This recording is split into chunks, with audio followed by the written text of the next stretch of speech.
Ang bahala, alala mo pa nung unang sinulyapan kita sa ating classroom, nasa likuran ka. Hindi ko mapigil tibok ng damdamin, mga mata ko ay nagningning pag sa'yo nakatingin.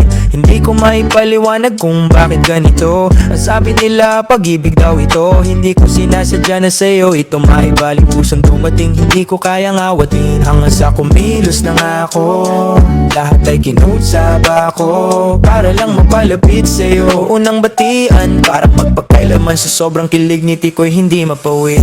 Unang araw ng pagbisita ko sa bahay nyo, tatay at nanay agad ang binungad mo. Sa sobrang kaba na mula ang mukha ko, ngunit nang lumipat ka, kumapit ka sa aking kamay, hinila mo, pinilit mo na maupo para uminom ng juice. Sa bawat paglunok, ako napabulong, salamat Lord, at ako'y tinanggap ng pamilya mo. Hanggang ngayon nga ay tayo pa, at tayo ay kinasal pa. Bonus na tayo ay biniyayaan pa ng isang gwapong anak na bunga ng ating pagmamahalan, na ang tanging hiling ay habang buhay nating dadalhin, na aking may pagmamalaki, na ikaw at ako ay hindi bumitiw.